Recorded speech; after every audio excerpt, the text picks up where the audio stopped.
This is Alan Watts speaking, and I'm this evening on my ferry boat the host to a fascinating party sponsored by the San Francisco Oracle, which is our new underground paper, far outer than any far out that has yet been seen. And we have here Alan Cohen representing the paper, the Oracle. We have Allen Ginsberg, poet and rabbinic sadhu. We have Timothy Leary, about whom nothing needs to be said, and Gary Snyder, also poet, Zen monk, and old friend of many years. Everybody is all bugged because they think, one, the dropout thing really doesn't mean anything. It's what you're going to cultivate is a lot of freak-out hippies goofing around and throwing bottles through windows when they flip out on LSD. That's their stereotype vision. Obviously a stereotype. Sounds like Bolsheviks. Second, it's no different from the newspaper vision anyway. I mean, they've got the newspaper vision. And secondly, they're afraid that there'll be some sort of fascist putsch, like is rumored lately. Everybody's going to be arrested. So that the lack of organization or the lack of community, the lack of communicating community among the hippies will lead to some concentration camp situation, or lead, as it has been in Los Angeles recently, to a dispersal of what beginning of the community began. These are the old menopausal minds. There was a psychiatrist named Adler in San Francisco whose interpretation of the Butte-Bean was that this is the basis for new fascism when a leader comes along. And I sensed in the activist movement the cry for a leader, the cry for but they're just organization. as intelligent as you are on this fact. They know about what happened in Russia. That's the reason that they haven't got a big active organization, is because they too are stumped by how do you have a community and a community movement and cooperation within the community to make life more pleasing for everybody, including the end of the Vietnam War. How do you have such a situation organized or disorganized, as long as it's effective, without a fascist leadership? Because they don't want to be that either. See, they are conscious of the fact that they don't want to be messiahs, political messiahs. At least Savio is particularly, he wants to go out. Yesterday he was weeping, saying he wanted to go out and live in nature. Beautiful. So, I mean, he's like basically where we are. Well, I think that thus far the genius of this kind of underground that we're talking about is that it has no leadership. The Western world has labored for many, many centuries under a monarchical conception of the universe, where God is the boss, and political systems and all kinds of law have been based on this model of the universe, that nature is run by a boss. Whereas if you take the Chinese view of the world, which is organic, they would say, for example, that the human body is an organization in which there is no boss. It is a situation of order resulting from mutual interrelationship of all the parts. And what we need to realize is that there can be, shall we say, a movement, a stirring among people, which can be organically designed instead of politically designed. It has no boss. Yeah, well, and yet all the parts recognize each other in the same way as the cells of the body all cooperate together. Well, it's a new social structure. Yes. It's a new social structure which follows certain kinds of historically known tribal models. Exactly, yeah. My historical reading of the situation is that these great monolithic empires have developed in history, Rome, Turkey, so forth, and they always break down when enough people, and it's always the young, the creative, and the minority groups, drop out and go back to a tribal form. And I agree with what I've heard you say in the past, Gary, that the basic unit is tribal. And what I envision is thousands of small groups throughout the United States and Western Europe and eventually the world is dropping out. What happened when Rome fell? What happened when Jerusalem fell? Little groups went off precisely together. What do you mean by drop out then? Vincent, you haven't dropped out. You dropped out of your job as a psychology teacher in Harvard. No, what you've dropped into is, one, a highly complicated series of arrangements for lecturing and for putting on the festival. Well, I'm dropped out of that. No, but you're not dropped out of the very highly complicated legal constitutional appeals, which you feel a sentimental regard for, as I do. You haven't dropped out of being the financial provider for Millbrook. And you haven't dropped out of planning and conducting community organization and participating in it. And that community organization is related to the national community, too, either through the Supreme Court or through the very existence of the dollar that is exchanged for you to pay your lawyers or to take money to pay your lawyers in the theater. So you can't drop out, because you haven't. Well, let me explain. And so they think you mean drop out, go live on the Haight-Ashbury Street and do nothing at all. Even if you can do something like build furniture and sell it or give it away and barter with somebody else. You have to drop out in a group. You drop out in a small tribal group. Well, you drop out one by one, but, like you can join the subculture. Or maybe it's a drop out of what? Gary, I think that you have something to say here, because you, to me, are one of the most fantastically capable dropout people I've ever met. I think that at this point, you should say a word or two about your own experience of how to live on nothing, how to get by in life economically. And this is the nitty-gritty. This is where it really comes down to in many people's minds. Where's the bread going to come from if everybody drops out? Now, you know expertly where it's going to come from, living a life of integrity and not being involved in a commute, necktie strangle news scene. Well, this isn't news to anybody, but when 10, 15 years ago, when we dropped out, there wasn't a community. And there wasn't anybody who was going to take care of you at all. You were really completely on your own. What it meant was cutting down on your desires and cutting down on your needs to an absolute minimum. And it also meant don't be a bit fussy about how you work or what you do for a living. That meant doing any kind of work. Strawberry picking, carpenter laborer, longshore. Well, longshore is hard to get onto. It paid very well. And shipping out, that also pays very well. But at least in my time, it meant being willing to do any goddamn kind of labor that came your way and not being fussy about it. It meant cultivating the virtue of patience. The patience of sticking with a shitty job long enough to win the bread that you needed to have some more leisure, which meant more freedom to do more things that you wanted to do. And mastering techniques of all kinds of techniques of living really cheap, like getting free rice off the docks because the loading trucks sometimes fork the rice sacks and spill little piles of rice on the docks, which are usually thrown away. But I had it worked out with some of the guards down on the docks that they would gather 15, 25 pounds of rice for me and also tea. And I'd pick it up once a week off the docks, and then I'd take it around and give it to friends. And this was rice that was going to be thrown away otherwise. There's little techniques like that. Second-day vegetables in the supermarket. Yeah, we used to go around at 1 or 2 in the morning around the Safeways and the Piggly Wigglies in Berkeley with a shopping bag and hit the garbage cans out and back. And we'd get Chinese cabbage, broccoli, lots of broccoli, and artichokes that were thrown out because they didn't look sellable anymore. So I never bought any vegetables for the 3 years I was a graduate student at Berkeley. And when I made meat, it was usually horse meat from the pet store because they don't have a law that permits them to sell horse meat for human consumption in California like they do in Oregon. He made delicious horse meat sukiyaki. Well, I want to add to this, Gary, that during the time when you were living this way, I visited you on occasion, and you had a little hut way up on the hillside on Homestead Valley in Mill Valley. And I want to say, for the record, that this was one of the most beautiful pads I ever saw.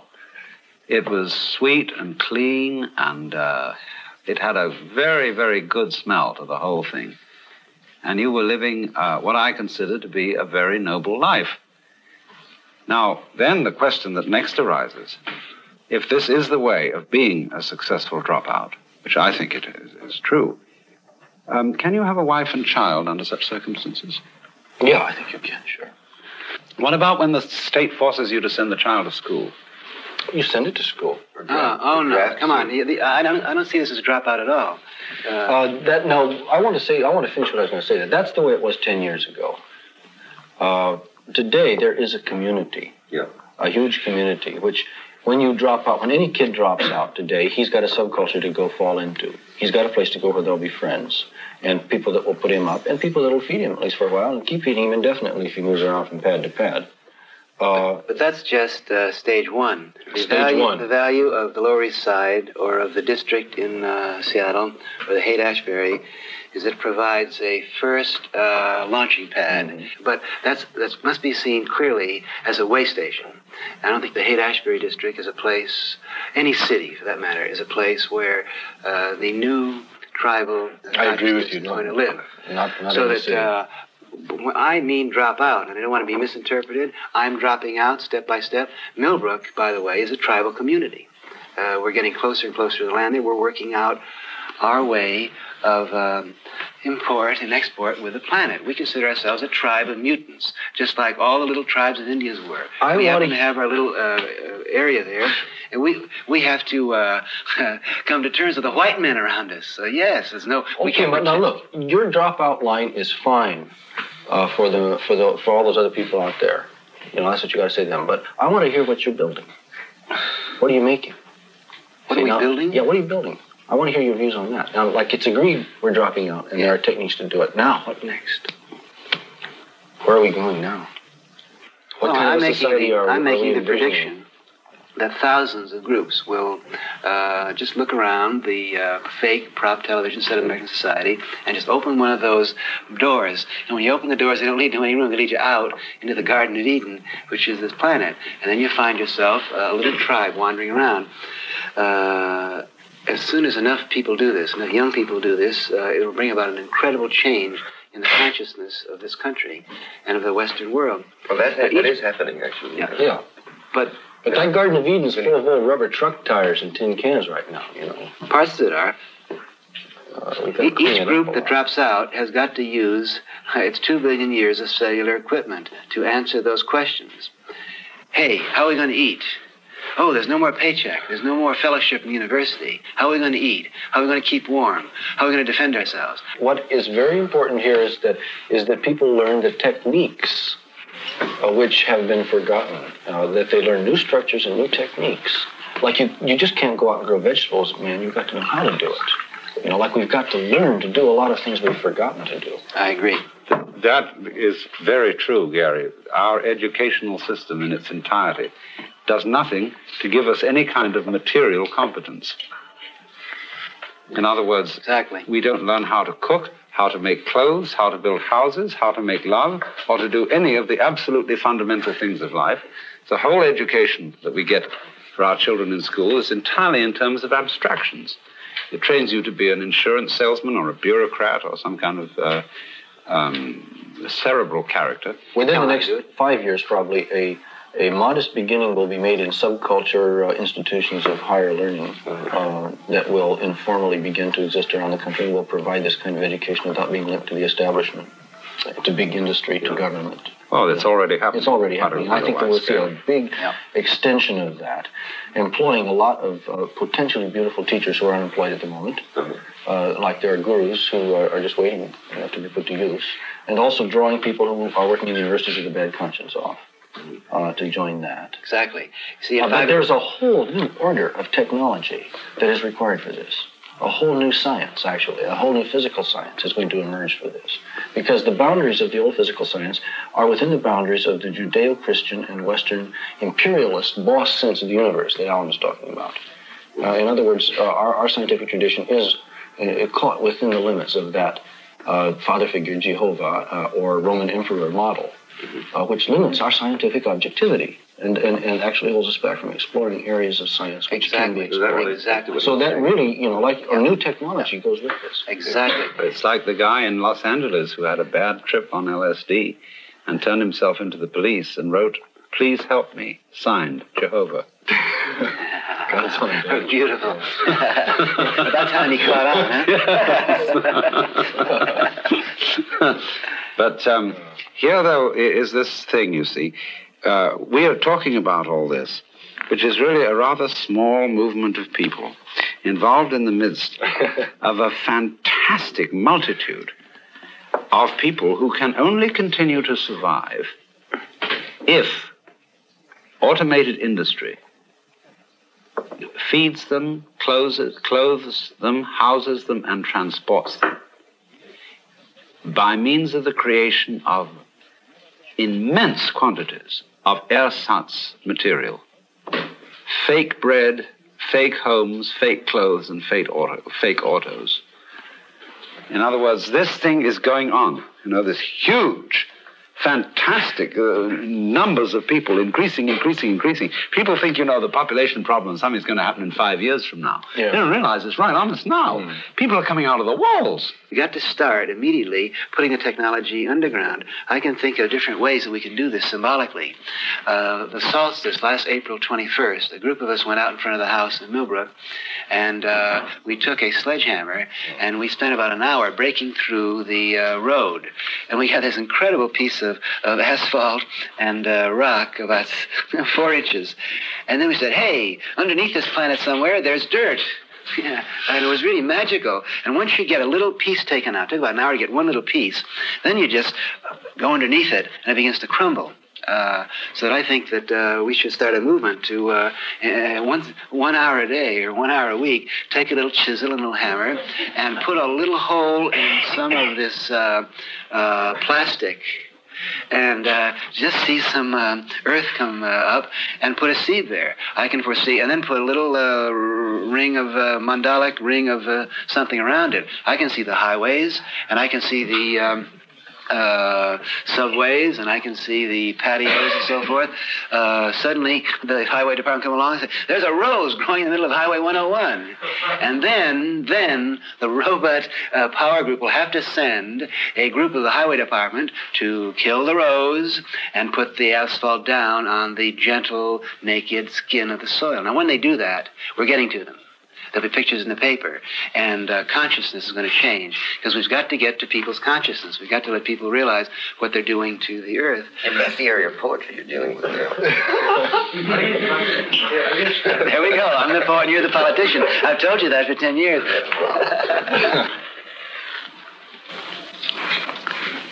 I mean, I know someone now at State who's studying psychology and who doesn't know whether to drop out or not, is pulled in 2 directions. I think there are many people like this.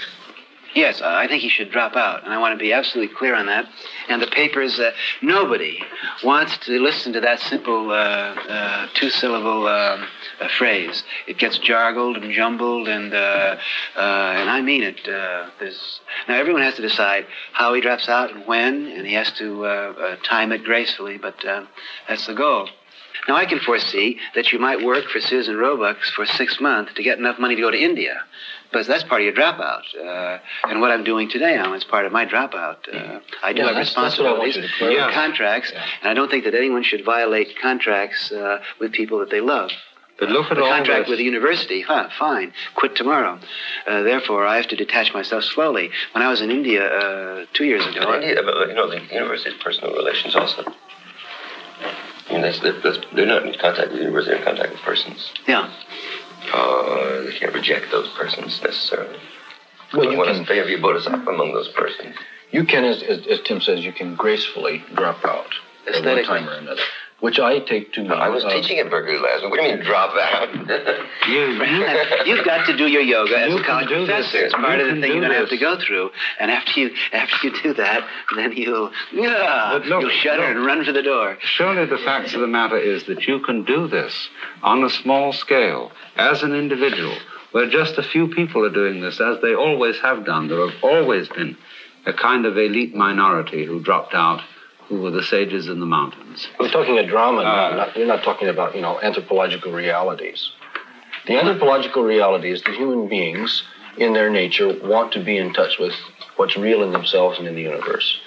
And that, for example, the longshoremen with their automation contract in San Francisco, a certain number of them have been laid off for the rest of their lives with full pay. And some of them have been laid off already for 5 years with full pay by their contract. Now, my brother-in-law's a longshoreman. He's been telling me about what's happened to these guys. Most of them are pretty illiterate. A large proportion of them are Negroes. The first thing they all did was get boats and drive around San Francisco Bay because they have all this leisure. Then a lot of them got tired of driving around boats that were just like cars, and they started sailing. Then a few of them started making their own sailboats. They move into and respond to the possibility of challenge. Things become simpler and more complex and more challenging for them. The same is true of hunting. Some guy says, I'm going to go hunting and fishing all the time when I have my leisure, by God. And so he goes hunting all the time. Then he says, I want to do this in a more interesting way. So he takes up bow hunting. Yeah. And then the next step is, and this has happened, he says, I'm going to try making my own arrowheads. And he learns how to flake his own arrowheads out. Now, human beings want reality. That's, I think, part of human nature. And television and drinking beer and watching television is what the working man laid off does for the first 2 weeks. But then in the third week, he begins to get bored. And in the fourth week, he wants to do something with his body and with his mind and with his senses. I think that automation in the affluent society, plus psychedelics, plus for some curious reason, a whole catalytic, spiritual change or bend of mind that seems to be taking place in the West today, especially, is going to can result ultimately in a vast leisure society in which people will voluntarily reduce their number, and because human beings want to do that which is real, simplify their lives. Like the whole problem of consumption and marketing is radically altered if a large number of people voluntarily choose to consume less. And people will voluntarily choose to consume less if their interests are turned in another direction, if what is exciting to them is no longer things but states of mind. That's true. Now, what is happening now is that people are becoming interested in states of mind, and things are really substitutes for states of mind. So what I visualize is a very complex and sophisticated cybernetic technology surrounded by thick hedges of trees, somewhere, say, around Chicago, and the rest of the nation a buffalo pasture. That's very close to what I think. With a large number of people going around making their own arrowheads because it's fun, but they know better.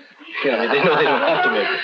Now, this is interesting. Our utopian visions are coming closer together. I say that the industry should be underground. You say it should be in Chicago. This, yes, but that's the same idea. Yeah. But, like those who want to be technological engineers will be respected and allowed to do that. Yeah. And the other thing is, like, you can go out and live close to nature, or you can go back and... But you won't be allowed to drive a car outside this technological... But you won't want to. Right. That's the difference, baby. It's not that you won't be allowed to, it's that you won't want to. That's where it's got to be at. Because it's the same thing when we get down to, say, fundamental questions of food. More and more one realizes that the mass-produced food is not worth eating. And therefore, in order to delight in things to eat, you go back to the most primitive processes of raising and preparing food, because that has taste in it. And I see that there will be a sort of flip, that as all the possibilities of technology and automation make it possible for everybody to be assured of having the basic necessities of life, they will then say, oh yes, we have all that. Now, let's say we can always rely on that, but now in the meantime, while we don't have to work, let's go back to making arrowheads and to raising the most amazing plants. Yeah. And what would be so funny would be is that they would all get so good at it that the technology center at Chicago would rust away. Right.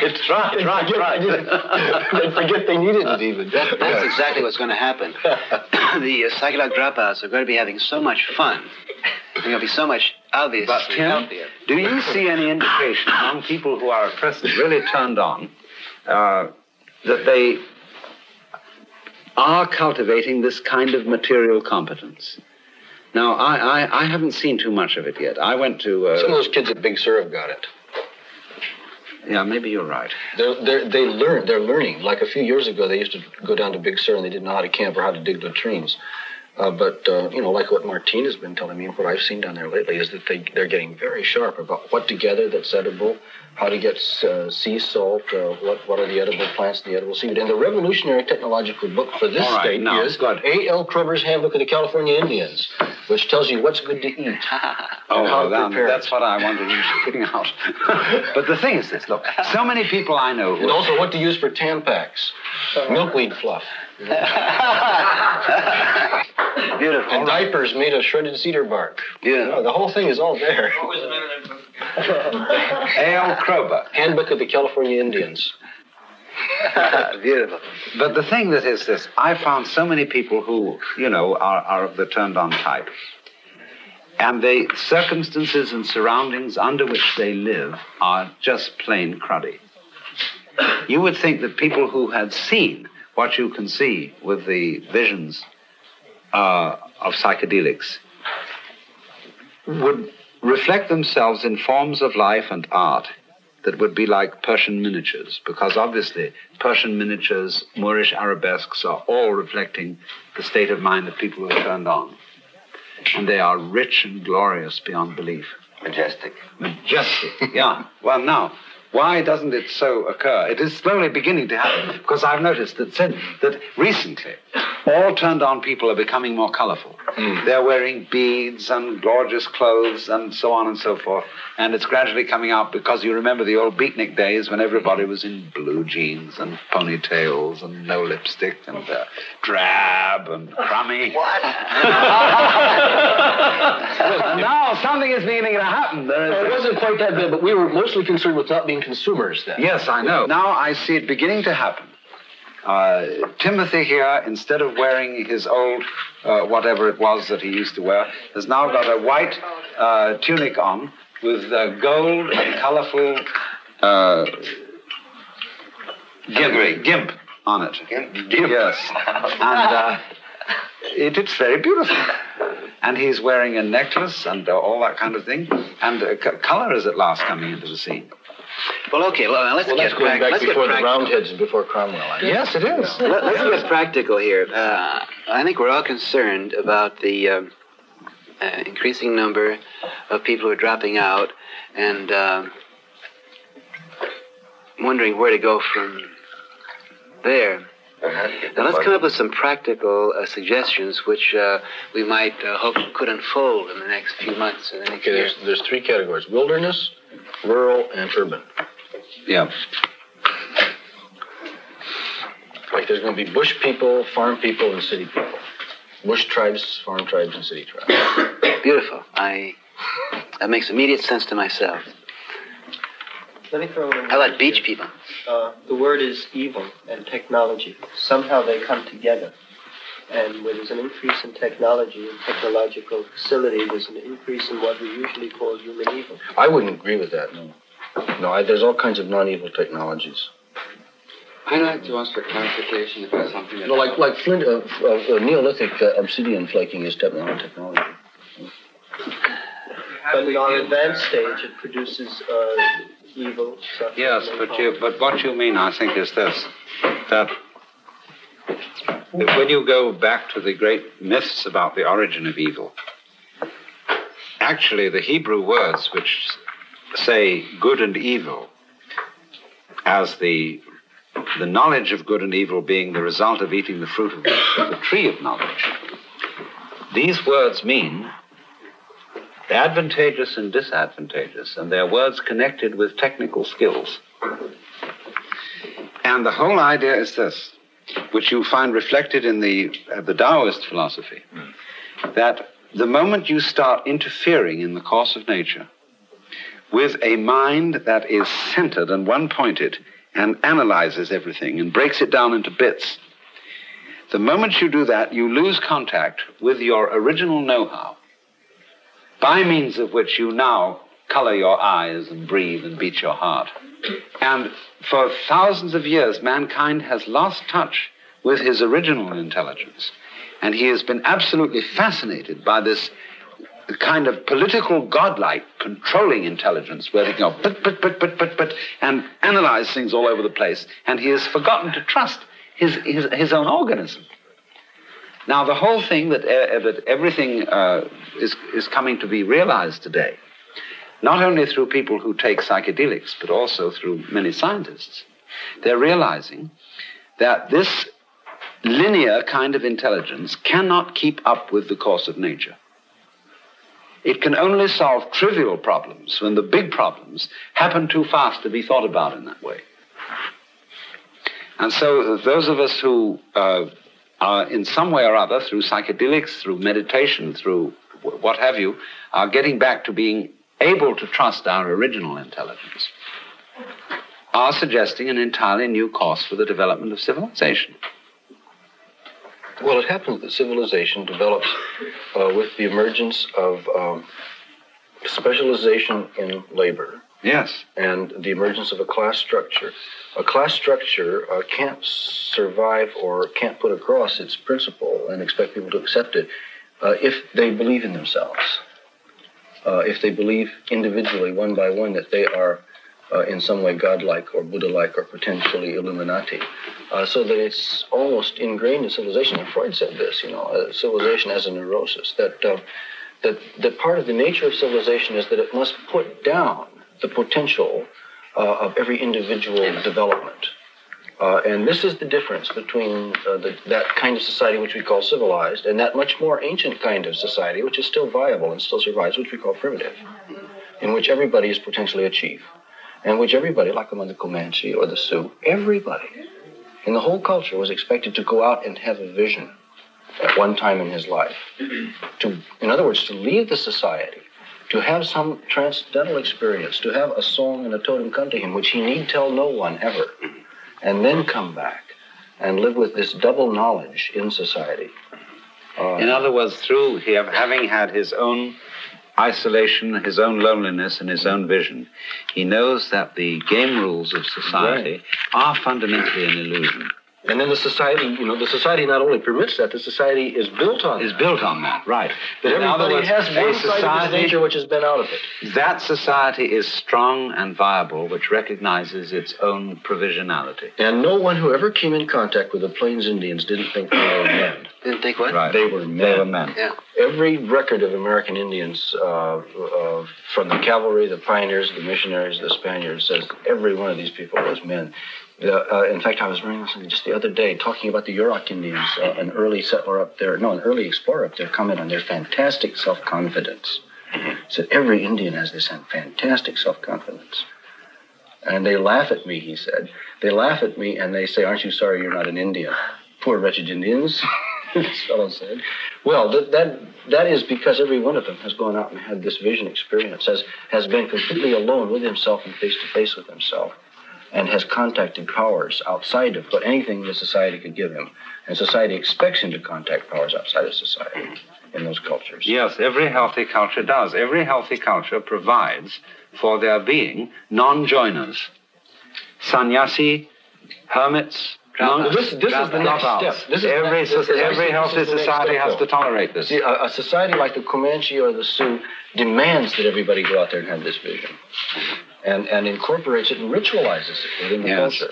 Then a society like India, a step more civilized, permits some individuals to have these visions, but doesn't demand it of everyone.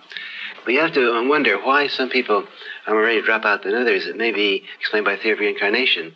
The people that don't want to drop out, can't conceive of living on this planet outside of the prop television studio, are just unlucky enough to have been born into this sort of thing, maybe the first or second time. They're still entranced by all of the man-made props. But there's no question that we should. I think we should consider how more and more people who are ready to drop out. If there is a value in being a dropout, that is to say, being an outsider, you can only appreciate and realize this value if there are, in contrast with you, insiders and squares. The two are mutually supportive. Yeah, if someone says to me, "I just can't conceive of dropping out," I can say, "Well, you're having fun with this go-round in? Fine. I'm sure we've all done that many times in the past." But the two groups, the insiders and the outsiders. I still think it's too vague because it doesn't say drop out of what precisely. And what everybody's dealing with is people. It's not dealing with institutions, also dealing with them, but also dealing with people working within them, including the police.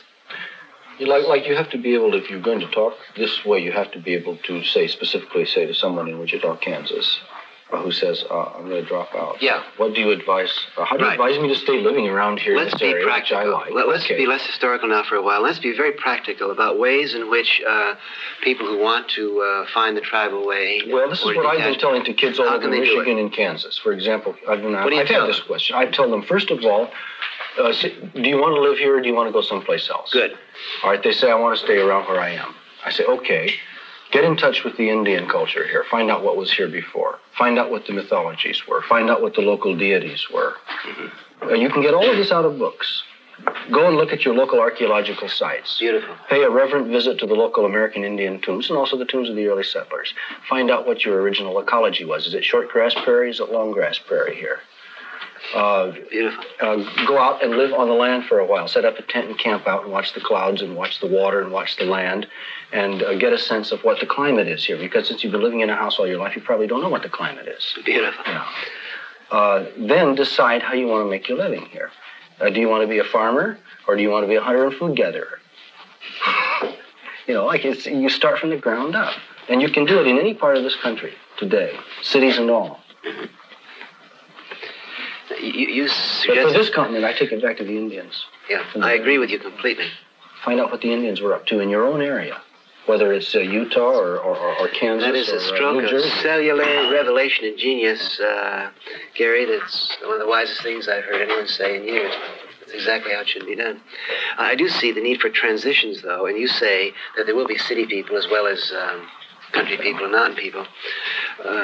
I would suggest that for the next year or two or three, which are going to be nervous, transitional, mutational years, where things are going to happen very fast, by the way, that the transition could be facilitated if every city set up little meditation rooms and little shrine rooms where the people in transition dropping out can meet and meditate together. It is already happening at the psychedelic shop. It's happening in New York. I see no reason, though, why there shouldn't be 10 or 15 or 20 such places in San Francisco. They're already on it. Yeah, I know, but let's encourage that. I was just in Seattle, and I was urging the people there. Hundreds of them crowd into coffee shops, and this beautiful energy. They are liberated people, these kids, but they don't know where to go. And they just need, they don't need leadership, but they need, I think, a variety of suggestions from people who have thought about this, giving them the options to move in any. Well, I'd like to see the different. Just a minute. Yeah. The different meditation rooms can have different styles. One can be Zen, one can be macrobiotic, one can be bhakti chanting, one can be rock and roll psychedelic, one can be lights. If we learn anything from ourselves, we learn that God delights in variety. They've got to meet each other and form these tribal, I would say, reincarnation groups, because the people who are ready to drop out and turn on will come to these centers, and they'll wander around and they'll form natural cellular groups, and they will leave the city. I would suggest as practical step number 2 that the human being in San Francisco be a model. We've all tried different models of summer schools and institutes and research projects and individual dropouts and psychedelic celebrations and so forth, and the Avalon and Fillmore and so forth. I would say that the human being was a tremendously important thing in the consciousness of San Francisco. Now, if that thing could happen in every large city in the country, and again, the beautiful thing about the being was it had no leadership. It had no big financing. It would just grow automatically. No, but we're accused of being leaders. What were we doing up on that platform? That's a charge that doesn't bother me at all. There were 50 people up on that platform, and every one of them was a leader. So were the people in the audience. The reason was that nobody came out and said, we are the leaders. No, nobody said because that. That's bullshit. Nobody claims to be leader, but I remember sitting up there. They can say, every time they say you're a leader, you point to Snyder. Well, now look here. Yeah. You see? But I do that anyway. But the press has a leadership complex. Yeah, they keep calling Gary my disciple. Oh, they want to find ringleaders. Can I have you blowing his conch horn? One of the 4 philosophical questions is who started it. And whenever the police or the press barge into a situation, they want to know who started it. Right. In other words, because they're still thinking about God and the first cause, and they want to know who started, who's in charge, and so on. Who gets the credit, who gets the right. Let's get back to a fundamental thing. I think that what you are really, all of you, are having the courage to say is that the absolutely primary thing is that there be a change of consciousness in the individual, that he escape from the hallucination that he is a separate ego in an alien universe, and that we all come to realize primarily that each one of us is the whole works. That each one of us is what is real and has been real for always and always and always and will ever be. And although the time language may not be appropriate here, but nevertheless we are that. And to the extent that it can be spread around. That's what you and I are. And we lose our anxieties and we lose our terror of death and our terror of unimportance and all that kind of thing. That this is the absolutely essential ingredient, which if we get hold of that point, all the rest will be added unto you, in the sense of seek you first the kingdom of God and all these things shall be added to you. Right. Isn't that what you're saying? I mean, isn't that absolutely basic? That even if this is only realized in a statistical minority, nevertheless it's immensely powerful. It affects consciousness. It affects everybody. Yeah. I would add to practical step number 2 that more celebrations be set up or more beings. The practical, it just occurred to me, the practical details. The model of it is something like the Mahalila. Like you're asking, how is it going to work? Well, now, the Mahalila is a group of about 3 different families who have sort of pooled their resources, none of which are very great. But they have decided to play together and to work together and to take care of each other. And that means like all of them are doing have ways of getting a small amount of bread, which they share. And other people contribute a little money when it comes in. And then they work together on creative projects, like they're working together on a light show right now for a poetry reading that we're going to give. And they consider themselves a kind of extended family or clan. And like when they went to the Bian, they had a banner which said Mahalila, like that was their clan banner. I saw that, yeah. Yeah. That's the model. That's the model. And the model for the time is that breaking out of the smaller family organization, we work in slightly larger structures, like clan structures, in which people do work at various jobs and bring in whatever bread they can from various jobs, but they're willing to pool it and share it, and they learn how to work and play together. And then they relate that to a larger sense of the tribe, which is also loose. But for the time being, everybody has to be able from time to time to do some little job. But the reference is, the thing that makes it different is that you don't bring it home to a very tight individual or one monogamous family unit, but you bring it home to a slightly larger unit where the sharing is greater. I think that's where it starts. Oh, I think that's very important. Extended family is the key. The extended family, I think, is where it starts. And my own particular hobby horse on this is that the extended family leads to matrilineal descent. And when we get matrilineal descent, then we'll have group marriage. And when we have group marriage, we'll have the economy licked. Because with the group marriage, capitalism is doomed, and civilization goes out.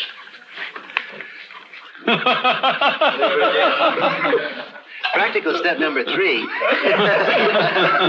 I would like to see. Go on, Tim. Is You really are up to the occasion. You're really up to the occasion. That's practical step number 3.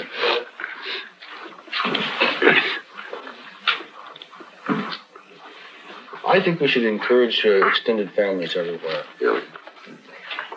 Well, it's very practical to encourage extended families because the present model of the family is a hopeless breakdown. Because, first of all, the family is an agrarian culture institution, which is not suited to an urban culture, because all the family consists in is a dormitory where a wife and children are located, and a husband who engages in a mysterious activity in an office or a factory, in which neither the wife nor the children have any part nor interest, save that he bring home an abstraction called money, and where there are lots of pretty secretaries in the scene in which he actually works, exactly. And so they have no relation whatsoever to what he does. And furthermore, the awful thing about the family as it exists at the moment is that the husband and the wife both feel guilty about not bringing up their children properly. And therefore they live for their children instead of living out their own lives and doing their own interesting work, in which the children would automatically become interested as participants and watchers on the side. As it is, they're doing everything they say. We live, we work, we earn our money for you, darlings. And these poor darlings feel all this thing thrown at them and they don't want to do with it. And then they are sent away to school, shrilled off to school, as Dylan Thomas put it, and to be educated for everything and nothing. By strangers. By strangers. Who are dubious. Who will teach them all sorts of moral, purely spiritual, intellectual, and sexual characteristics. Right. Abstract formulations and things they'll learn, and the family has no reality. And the greatest institution today in the American family is the babysitter. someone to just take the children out of our consciousness while we enjoy ourselves. And the death sitter to take the old people out of the And the death sitter, exactly. And even death has been taken from the people. Yes. Everything has. The courtesy of the mortician. Mm-hmm. Yes. A good death. A good death is no longer possible, practically. So, I have a 4-stage thing. American Indian technologies, practical now, meditation centers, group marriage, and periodical gatherings of the tribes. I don't agree with group marriage. We are tribal. We are a tribal people. You cannot have infidelity in a tribe. Infidelity, sexual freedom, infidelity is defined as going outside the impersonal marriage. anthill sexuality. Every woman. Wait a minute. Let me finish. Every woman is all woman. If you can't find all women in one woman, it's your problem. I do think it's possible for some of us to have found all women in one woman. I want to get back at something. Let me get something with him. Infidelity means denying your commitments.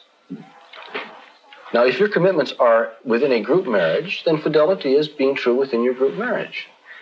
And infidelity is being untrue or dishonest outside of that. Now, there are some cultures in South America in which all forms of marriage are permitted.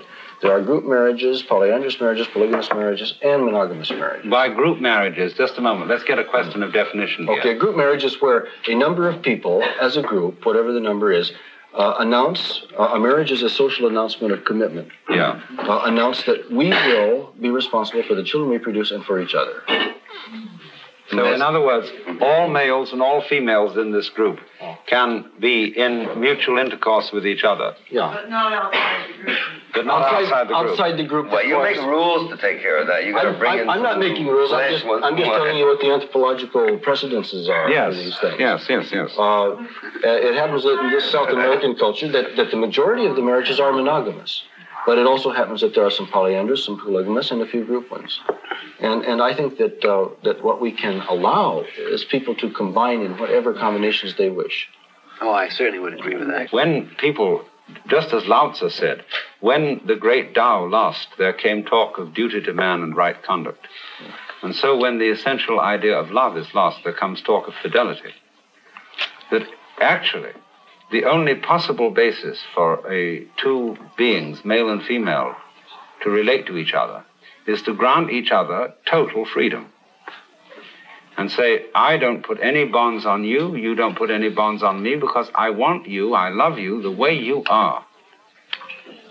And I want you to be that. The minute you start making contracts and bonds and signing on the dotted line, you are wrecking the whole relationship. And you just have to trust to the fact that human beings should be legally allowed to trust each other and to enter into a fellowship that does not involve a contractual arrangement. I think we all agree with that. You know, because if you don't do that, you'll kill it. In primitive cultures, marriage is not a contractual arrangement. But what it is it's a public announcement. Yes. What it amounts to. It's a relationship which is made public. What was your fourth point, Gary? Occasional gatherings of the tribe. Tribes. That wasn't a point, it was an activity. Well, it seems to me then... Say rather than group marriage, extended families. Extended cooperation structures, in other words. American Indian technologies, meditation centers, extended cooperative clan type or extended family type structures with much more permissiveness in the nature of the family structure than is permitted, say, in Judeo-Christian tradition, and gatherings of the larger tribes periodically. Well, practical suggestion number 6. I suggest that we have meetings in cities April 21st. I suggest we have, say, national meetings, or one national meeting perhaps June 21st, and that we start moving through Europe to the east so that we would, in September 21st, be on the door between India and China with as many Indians or Westerners or people that we picked up on the way.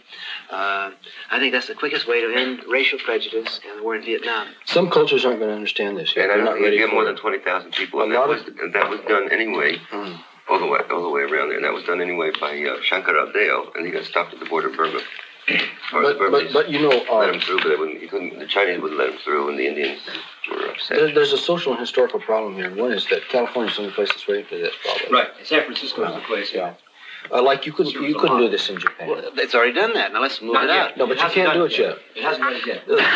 A great percentage of the world is going to have to move through the drama of Western culture and technology in some accelerated way before they're ready for this. Like America is the only culture that's in which a number of people have seen through it and are able to go beyond it. Japan isn't ready to, for example. It would be incredibly eccentric to them. Nobody's ready to try that. I question that. I think that if you look at the spread of American ideology, France is just now starting its super drugstores. You must not fail to realize the authentic, deep American spirit behind this. And I think that if it's taken 15 years for France to accept the super drugstore, why not 6 months to accept the being in San Francisco? Well, because as any See, the way they spread world, drugs, or Pepsi-Cola or Coca-Cola, was they when Coca-Cola first showed up in the Grand Canal in Venice, or Coca-Cola first showed up in Pakistan, it was considered eccentric. But if Pepsi-Cola can do it, the energy and the cellular collectivity, which started here, can move much more quickly because it's talking to deeper things in the human being than Pepsi-Cola. I think this thing should start moving. Are so many of these people in Africa and Asia are caught up in the drama of progress. They want nothing more than to come to America and get a large apartment, and a large car, and a big home. This is part of the paradox. We can tell them. I feel the same way about the problem with the American Negro. Does he have to become a middle-class white before he can then go on and leave that? I don't think we have to go through these historical periods. I think it's possible to move it faster. Well, I hope it's possible to accelerate it. And but you can't take it around the world this year or next year. Yeah. Like the drama is changing. Like what people are interested in is not things, it's states of mind. Like that's the cultural shift that's taking place. No, this is a very important statement. This. Really? Yes. Yeah. We've turned a corner. It's a bigger corner than the Reformation, probably. Yes. It's a corner of on the order of the change between Paleolithic and Neolithic, and it's like one of the 3 or 4 major turns in the history of man, not just culture but man. Right. Now, an enormous number of people go into the heart of New York every day for no other reason than to shop. There are, to a large extent, frustrated women living in these wretched dormitories. And their husbands are working, and the women go in order to get some kind of sense of existence, of being, by buying things. Now, supposing it happens that instead of that, they change their state of mind.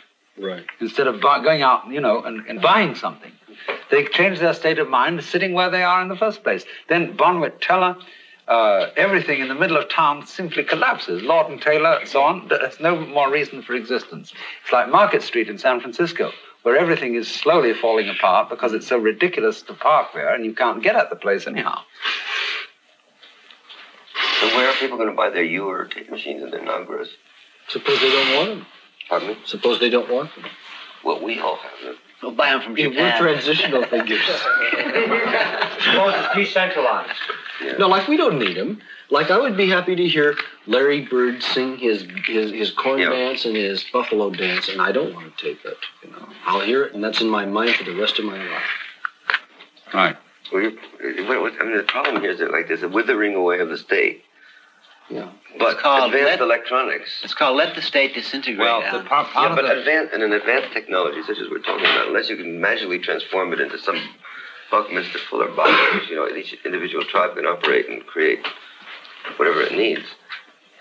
Other than that, there's the technology as we know it now, and I think that the technology, like a large electronic network. I think that the technology withers away as people learn to do it themselves. Like it's more interesting to do it yourself at home with your friends. Like sit around and blow the buffalo horn and blow the conch horn and then turn on the television.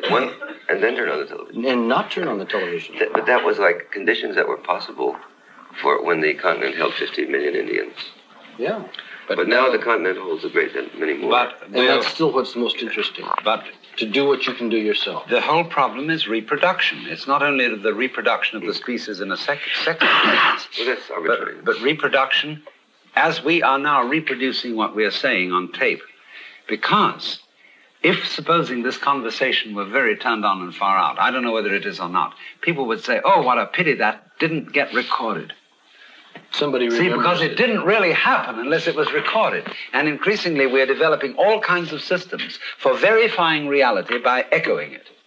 Well, trained minds remember, and the words of the Buddha were all remembered. Yeah, By oral people who heard him tradition. talking. Oral tradition. And the words of the Buddha came down for 200 years before anybody put it in writing, because Oral people tradition. were paying attention to what he said. And only then did they start embellishing it. Yeah. Gary, even on the top of But Krishnamurti would argue that remembering it was already a fallacy. Well, he's very pure. Tim, Alan said he was a bridge builder. He wanted to be a bridge builder. Now, that stalled car, if we've all got to be bridge builders in one sense, I think, perhaps. He was stalled in Haight-Ashbury amongst the acid heads, and no one gave him a push. If we're telling the kids they're doing something holy, they have to a certain extent, we have to be a little bit holy. And holiness is giving, and we have to learn to give. The diggers have said that since the being on January the 14th, thousands and thousands of kids who don't really know where they're at, but are attracted because they want to know where they're at, have come to the city. But they come to the city and they don't quite know whether to be defiant. They don't know. They don't know what to be. And unless they can become bridges for themselves, each person a bridge for themselves, so they can show that what they have got is something giving, the message doesn't get across. The car should be pushed. Exactly. It's not enough to tell them that what they're doing by dropping out is right. Yeah, that's the point I'm trying to get at. Yes, yeah. well, that's very important. The point We've is, got to become saints. well, we at least have to Which be is not good. even a silly thing to say. Right. It's not. Exactly. It's exactly it. They've got to be told that they're pursuing the holiest road But they of have to all. understand what that means. Well, there should be, again, if we have these meditation centers in all cities, there would be centers where the Gita would be read, where the ancient sutras would be read, where they would be reminded. This is not teaching. What we need is personal example all over the place. Right, really. but I would suggest that in these meditation centers there be some program of readings, not in the sense of educating or teaching facts, but just reminding young people and any person who drops out and turns on that they are part of an ancient profession, the only holy profession. The profession has kept the flame going, and it certainly should express itself in pushing that Mercedes. Right. Do you think it's practical this to is- try well- to get?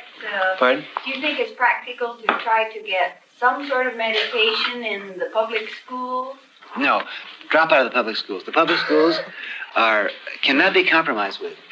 No. What do you think? Turn on a bunch of college kids that would be future No. teachers and get anywhere that way? why say you shouldn't compromise with the public schools if you're going to compromise with technology? I We're not think compromising with IBM or with General Electric. We're simply saying, as Gary has said, that part of man's karmic heritage is the ability to do incredible things with his hands and his analytic mind. But they should be holy things. Yeah, it's a question of right occupation and Yes. right conduct. It's not like that technology is bad or that schools are bad. Well, now look here. What are we saying when we say now something is holy? That means you should take a different attitude to what you're doing than if you were, for example, doing it for kicks. Now, there's a curious thing here. I have noticed with Allen Ginsberg that when he chants Hindu sutras, he doesn't do it in a pious way.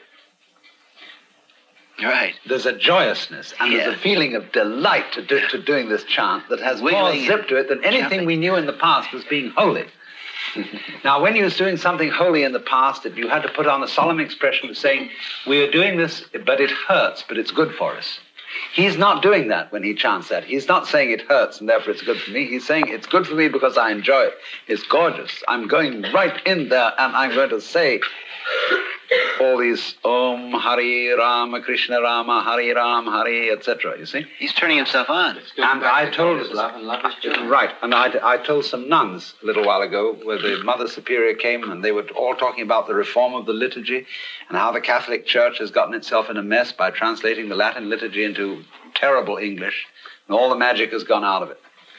And I said, you should come and listen to Allen Ginsberg chant the sutras, because then you'd know how to celebrate Mass properly. So, when we're talking about something being holy, we've got to be very careful. Yeah. We're saying now, Gary, you were saying, all right, people have got to be saints. And you said, well, that's not just a joke to say this. But it's got to be saints in an entirely new sense, not this masochistic kind of sainthood, whereby I am holy because I hurt. Yeah. And the amount of personal hurt that I've piled up is the measure of my holiness. Well, that's the Judeo-Christian day, which says that the cross is at the center of the universe. But no, what about India, where we do have a giant psychedelic community and many tribal groups and tribal gatherings which serve as the model for our own?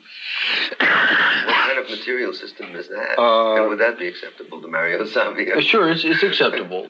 So what do you think of Swami Bhaktivedanta's plea for the acceptance of Krishna in every direction? Well, it's a lovely, positive thing to say Krishna. Yeah. You know, like Krishna it's a beautiful mythology, and it's a beautiful practice. Should be encouraged. Yeah. He feels it's the one uniting thing. He feels a monopolistic unitary thing about that. Well, I tell you, I think why he feels this is that it is the mantrams, the images of Krishna have in this culture no foul associations. Yeah. The word God is contaminated. So Tillich would say the ground of being instead of God. Anything except saying God. The word, get down on your knees and be humble before your heavenly Father. That gives everybody the creeps. It's just awful to say something like that, you see. Because all these Christian images have horrible associations attached to them. Whereas when somebody comes in from the Orient with a new religion, which hasn't got any of these associations in our minds, all the words are new, all the rites are new, and yet somehow it has feeling in it. And we can get with that, you see, and we can dig that. And it can do something for us that it can't do in Japan. For example, in Japan, when young people hear the Buddhist sutra chanted, they think, oh, let's hear that thing, because they associate all that with fogeyism. Here in the Buddhist churches, in the Niseis, they can't stand it when the priests chant the sutras in Sino-Japanese language for the oldsters. They want to hear, Buddha loves me, this I know, for the sutra tells me so. They want to look as much as they can like Protestants, because that's exotic to them, you see. We're writing our new myth, and yes. But we all do. We have to, in our sessions, relive the Christ thing, the Buddha thing, the Krishna thing, but we're creating a new myth. Right, you are, Tim. And we won't have saints. But we do. We do it in our own way. Everybody on his own discovers the immemorial truth which has been handed down, and that's the only way you can get it, because you can't follow the truth as other people have taught it. You can't imitate it. You can only discover it out of your own thing, and by doing your own stuff, you keep repeating the eternal pattern. And this probably is the sort of situation we have. Well, you think because an egg was thrown at me at Santa Monica... Oh, I'm not just talking of that egg. I'm talking of what was thrown at you in Laredo. That worries me not at all. No, well, that's as it should be. In game activity, when I wander into the television studio and try to do things, if I can bat 50%, 500%, it's incredible. Half things I've done are wrong. Mistakes. I'm sorry I did them. Well, we all... moratorium on pot and LSD a year ago was ridiculous. I shouldn't have done that. No, I know. Well, we all make fools of ourselves occasionally. Good God. I make a blunder at least 1 or 2 times I come to bat. These celebrations were a mistake. The first 4 were great.